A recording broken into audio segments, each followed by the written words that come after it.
Hello, mambo vipi? Nikukaribishe kwenye kipindi kizuri kwenye channel yetu ya Amasenzo TV. Siku ya leo nimejaa tele kama pishi la mchele, lakini siko peke yangu.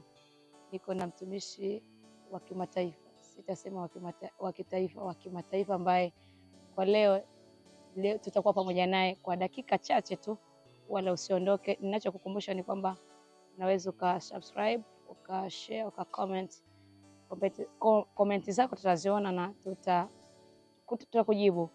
Nikukaribishe moja kwa moja. Kwa majina ni Annelise Nyosenga. Nimkaribishe. Karibu mtumishi na mwimbaji. Asante sana. Unaweza kujitambulisha kwa majina yako wakakufahamu, japo unajulikana, lakini sio mara kuna mtu ni mara ya kwanza kukutazama na kukuona. Wala ambao hawanijui au mara ya kwanza kuniona. Ndio. Kwa majina naitwa John Kibambe. Nafikiri labda kuna wengine wanakuwa wanasikia hilo jina lakini hawajafanikiwa kuniona live. Yeah. Hivi sasa wamekuona live. Nimeona na mambo ya Amasenzo TV ndo. Yes. Anafanya vitu kama hivi. Yeah. Tukienda moja kwa moja kwenye kipindi chetu, tunataka tukuulize, umekuwa mwimbaji sasa na hivi sasa kazi zako zinajulikana. Ni mbinu gani au siri gani ambayo ulifanya ili ujulikane? Katika kuimba au katika kutoa huduma kupitia njia ya uimbaji, ili hakuna ujanja au uwezo wa mtu ambao anaweza kutumia ili aweze kufika kwenye level ambayo anakuwa anaifikia. Ndio. Nafikiri ujanja wote tunapewa na Mungu. Hakuna kitu ambacho unaweza kukifanya bila kumshirikisha Mungu ambacho kinaweza kupasa vizuri. Kwa hiyo kila kitu Mungu tunamshirikisha Mungu, ndo anatupa nguvu za kuweza kufanya ile kazi ya kuweza kutoa ile huduma ambayo ametuweka ndani sisi. Okay. Yeah. Umesema kwamba siri ya vyote ni Mungu. Yeah. Nakubaliana na wewe ni Mungu, lakini kuna waimbaji wengi ambao hawajatoka na wamekaa muda mrefu kwenye game hii ya gospel lakini hawajatoka. Wao hawana Mungu au unataka kusemaje? Hakuna kingine ambacho kinasababisha kweli una proof, unajulikana? Unajua kila mtu, niseme zipo njia mbili. Ndiyo. Unaweza ukaanza kufanya ile huduma ya kuimba ukatoka, wakati mwingine usitoke, kulingana na pale unapoanza kazi. Unaanza kupungua nguvu, zinaanza kupungua kulingana na mambo ya dunia nini, tunavyoona duniani, tamaa, vitu kama hivyo. Lakini wewe ukikaa vizuri na Mungu, hata kama kujulikana kwako kutachelewa, lakini ipo siku yako utakuja kupiga hatua na watu wataweza kukujua zaidi. Watu wengi na maana mataifa mengi yatakuja kukujua kulingana na ulivyokuwa na imani tangu ulipoanza hiyo huduma ya Mungu. Lakini ukiweka nguvu kidogo, kazi imekushinda hapo. Unakuwa moja kwa moja. Umeongea kitu kikubwa sana ambacho nilikuwa nakifikiria kwamba nguvu kidogo maana yake bidii. Bidii. Yaani kuna watu wana vitu lakini hawana bidii ya kuviendeleza. Ya kuvionyesha kwamba wanavyo hivyo vitu. Kuonyesha ulimwengu kwamba hivi vitu jamani ninavyo, viamini. Unajua kitu kinachowasumbua wengi, ndio, naweza nikasema ni pesa. Unajua kila kitu kwa wakati huu ambao tumeufikia ni lazima utumie pesa. Kwa wengine wanafika wakati ndio wameshaanza, wamepata hela kidogo, wameanza huduma, lakini wamefika mbele hela imekosekana, ikaonekana kwamba hii huduma waistopishe kidogo kulingana na hela. Lakini si vizuri kusimamisha kazi hata kama hujapata hela. Unaweza kuendeleza kwenye kanisani au sehemu nyingine au kufanya mazoezi. Unaona wengine wanakosa hela na wanaacha hata mazoezi. Sasa ukiacha mazoezi, hata ukipata hela utakuta ile huduma haiwezi tena, kwa sababu umeshaharibu vitu vingi kulingana na kule kutokuwa na imani. Ndio. Vizuri sana. Kuna swali na ningependa nikuulize hapo hapo. Nakaa kwenye siri kwa sababu hivi sasa una hatua ambayo umeipiga na unajulikana. Unajua kwetu Burundi Kiswahili hivi sasa ndio kinashamiri, kinajulikana hivi, kinakuwa hata shuleni kipo. Lakini unafanyaje mpaka unajulikana na watoto? Wewe unaimba nyimbo za Kiswahili na huku kwetu ni lugha ya taifa ya Kirundi.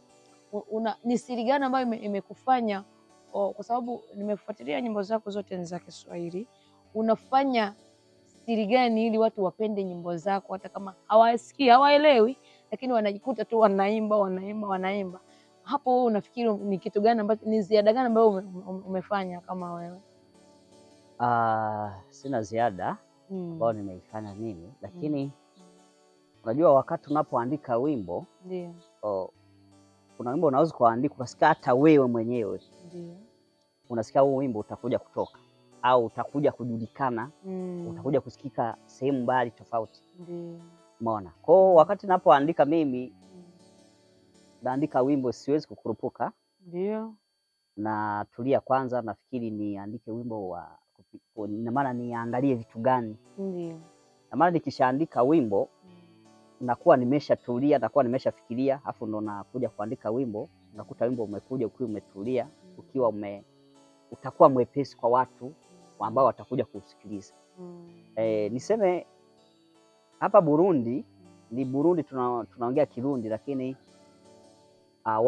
wapo wengi ambao wanaelewa, wanasikia kile unachokizungumza, lakini hawawezi kukujibu, lakini wanasikia. Na maana wanaweza kusikia unachokiimba, yale maneno yakawagusa, yakawabariki. Na nyimbo zangu mara nyingi zinakuwa si za maneno marefu.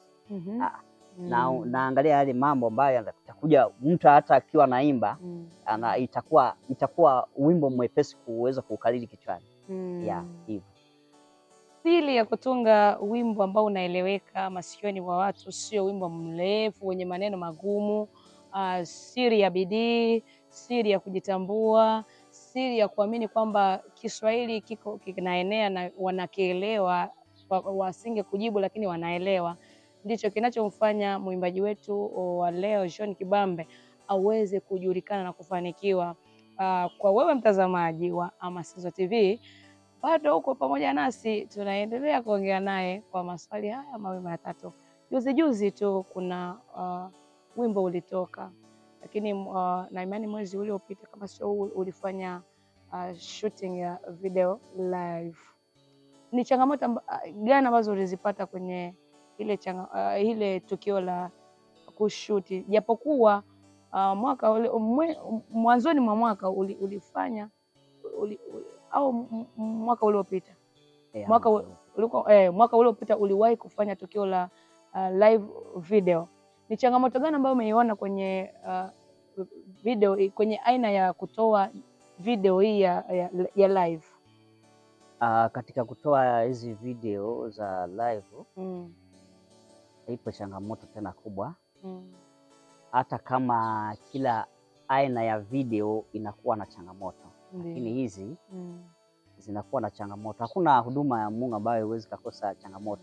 Lazima changamoto iwepo ili ikupe na maana ikupe elimu fulani, uweze kuelewa vitu tofauti. Changamoto ya kwanza inakuwa ni pesa, na kufanya mazoezi. Sasa kuwakusanya wale wanabendi, unakuta ni ngumu. Kuna mwingine unamwambia, anakuangalia hivyo tu, unamwambia tufanye hivi na hivi na hivi, lakini anabaka na kuangalia. Kwa hiyo ukifikia wakati huo wa kuambia na hakuelewi, haupaswi kusimama au kustopisha. Unapaswa kuendelea ili ile kazi wakati mwafaka ukifika ije kuwa nzuri. Kwa unaweza kupata changamoto ya kuwaelekeza wasikuelewe. Kuna wengine unakuta ni wanapiga story, lakini ukijaribu kuwaelekeza, kuna wakati wao wakitaka ndio wanakuja kukaa sawa na kuanza kukusikiliza na kuanza ile kazi. Unasema kwamba zaidi sana ni changamoto ya watu ambao unakuwa mnashirikiana nao, lakini ikifika mbona inakuwa na iko nzuri, wamevaa vizuri, sehemu nzuri kama hii ambayo wimbo umetoka, bado hatujauzungumzia, lakini tayari YouTube upo na umefanya vizuri sana, video zimekuwa nzuri, kara nini, ni mafanikio pia na imani yapo mpaka unawashawishi wengine, yani kuona hivyo. Na je, kuna watu unajua bado wapo kwenye ile ya kufanya video kwa namna nyingine ile, sio hii ya live, na washauri nini waimbaji wenzako ambao unaona hiki kitu, kwanza manufaa ya hizi video live, manufaa gani, ni faida gani ambayo wewe unaiona?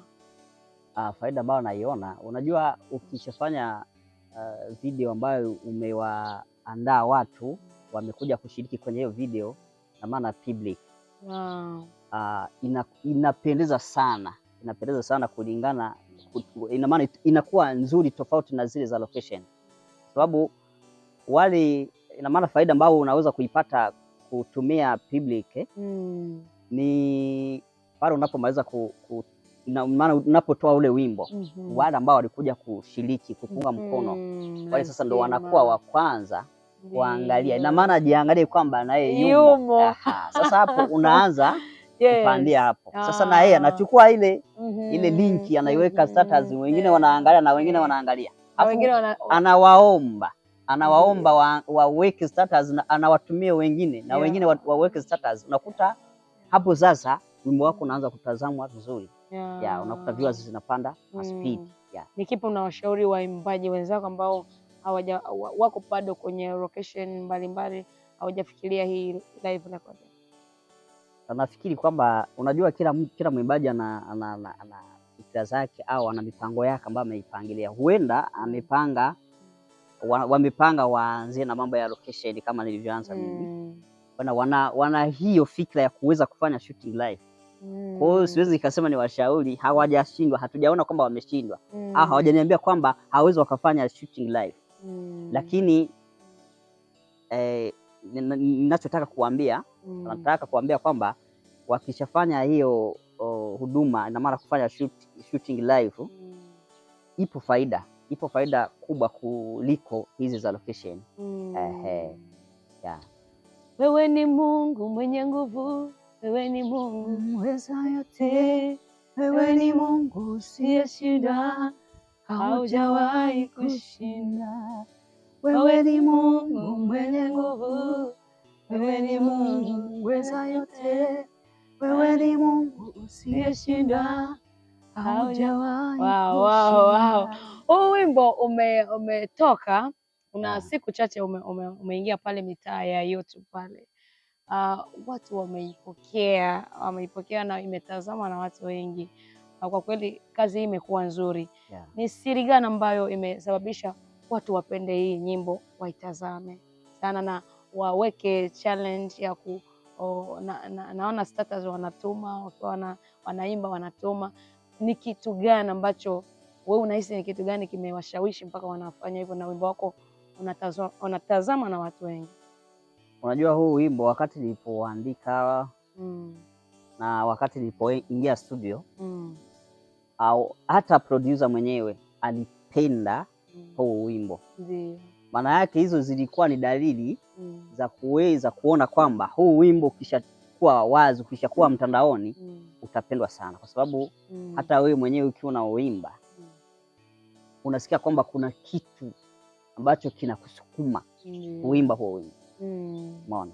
Kwa kitu kingine ambacho naweza nikasema kwamba kilichowafanya watu waitazame sana ni, unaona, nilifanya shooting live, public waliimba kama vile ni wao wameandika.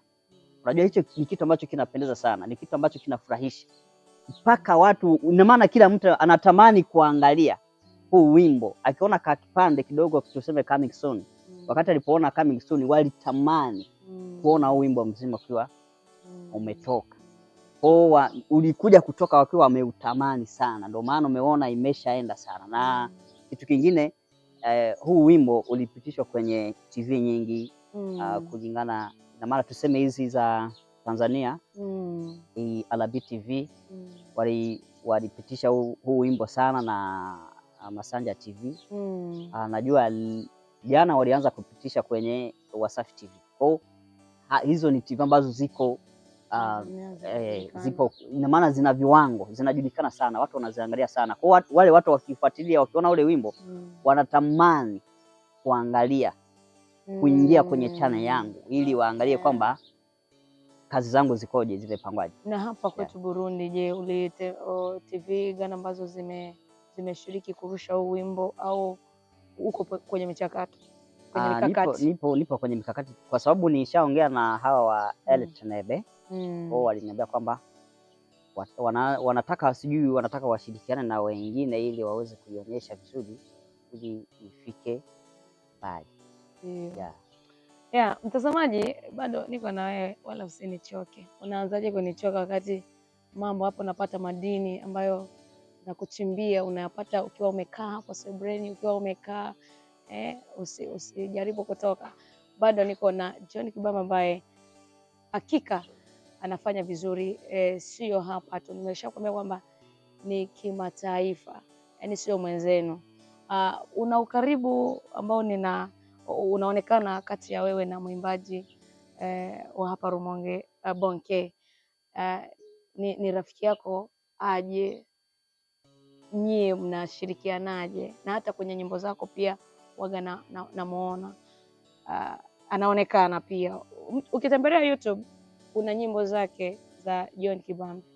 Ameshirikiana na mchekeshaji ambaye ni maarufu sana, Mtima Comedy, lakini ana nyimbo zake nyingi pale YouTube. Kwa hiyo usikose kuingia kwenye YouTube yake, channel yake, account yake, unaandika John Kibamba, jina ambalo halitakusumbua sana. Utaangalia video nyingi sana pale. Lakini ukiangalia kwa hivi karibuni kuna mwimbaji mkubwa sana Bonke, na urafiki naye aje na mambo yapoje? Hebu mweke wazi msikilizaji na mtazamaji pia. Karibu. Bonke ndio tuna urafiki, lakini sio urafiki, ndugu. Kumbe ni ndugu. Ndugu sababu tukiingia kwenye undugu ni binamu yangu. Ndio. Ndio maana kwa tuko tuna ukaribu sana. Ukinikuta hapo unamkuta na yeye. Mtani. Hivyo ni mwimbaji pia, ni mwimbaji mkubwa. Anaimba vizuri na watu wanapenda nyimbo zake. Ndio. Isitoshe tupo kwenye kanisa moja Anglikana. Una jina lake anaitwa Anglikano. Na maana ukisikia Anglikano utajua anachokimaanisha ni nini. Utajua anapoingilia ni wapi. Kuna mimi naingilia Anglikana kwa ni ndugu, ni rafiki, ni kila kitu. Ni mwimbaji kama mimi, ana moyo mzuri kwa sababu unajaribu kuangalia zile shooting ambazo nilizifanya mwaka jana. Ndio. Utamuona sana alikuwa amekaa kwenye kinanda. Yuko nzuri, ana roho nzuri. Nampenda sana na yeye ananipenda sana. Na yupo mwingine ambaye ni Aimable Baisenge, ni kama bwana mdogo. Ndio. Maana ni mdogo wangu. Kwa na yeye yuko nzuri, anapenda sana kushiriki kwenye video zangu. Ndio. Maana niliwapenda wako nzuri. Mungu awabariki sana. Ndio, lakini waimbaji wa hapa mkoani kwetu hapa Rumonge wapo wengi ambao hivi sasa wanajulikana, ndio wanainuka wanajulikana. Na imani kuna ushirikiano kati yenu au kila mtu anasema mimi kivyangu naimba kivyangu? Hapo hilo naliwekaje sawa? Unajua mkiwa waimbaji wengi na mkiwa kwenye mkoa mmoja, ndio inakuwa kila mtu kwanza anapambania kufanya kazi yake, na maana aone kwamba amefika wapi. Ndio. Sasa hii ya kusema kwamba tushirikiane tufanye collab kama wote, hatujakaa tupange tuizungumzie hiyo kwa sababu bado kila mtu anapambana. Lakini ningependa niwashauri kwamba kufanya collab ya ujumla itasaidia sana kwa sababu watajua hawa ni waimbaji kutoka mkoa wa Rumonge. Itasaidia sana. Lakini hatujakaa tupange huo mpango. Lakini najua muda ukifika tu tutapanga. Waimbaji wa kike je, hapa Rumonge unawazungumziaje?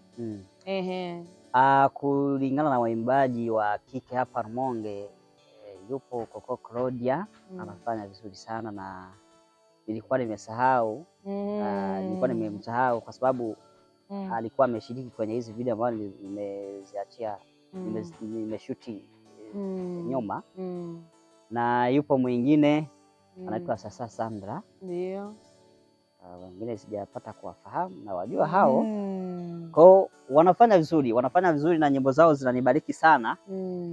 Na wapenda sana kwao.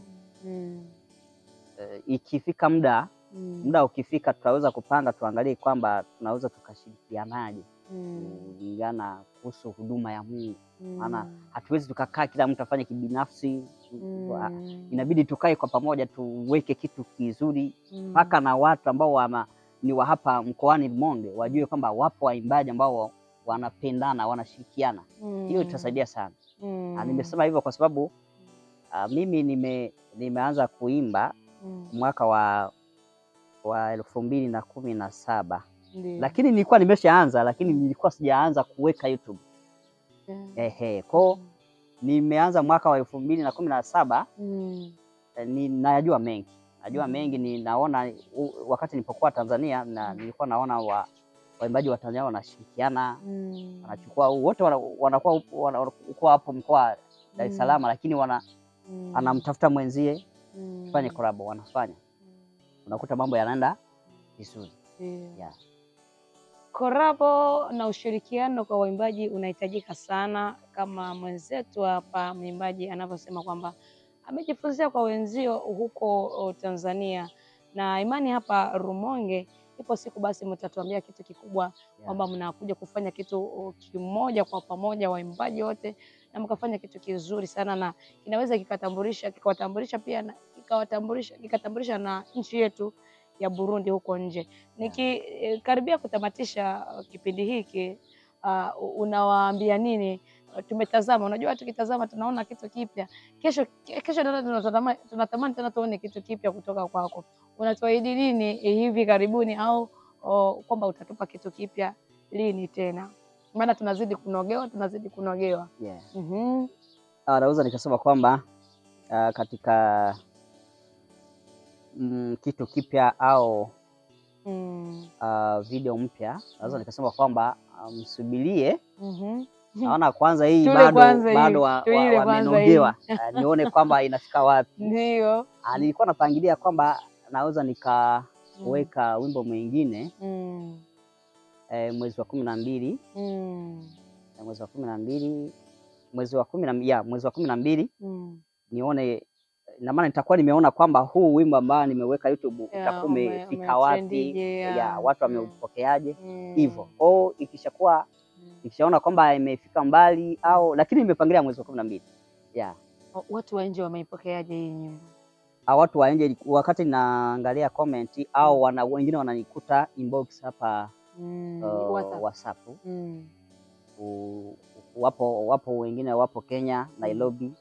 Wapo wengine kutoka Marekani, Australia, Canada, South Africa. Nilipokea wakati nilipokuwa nimeweka ile video, nilipokea namba nyingi sana, wakiwa nasema kwamba hakika huku yani kwa muda huu hakuna wimbo mwingine ambao watu wako wanautazama kwa sasa.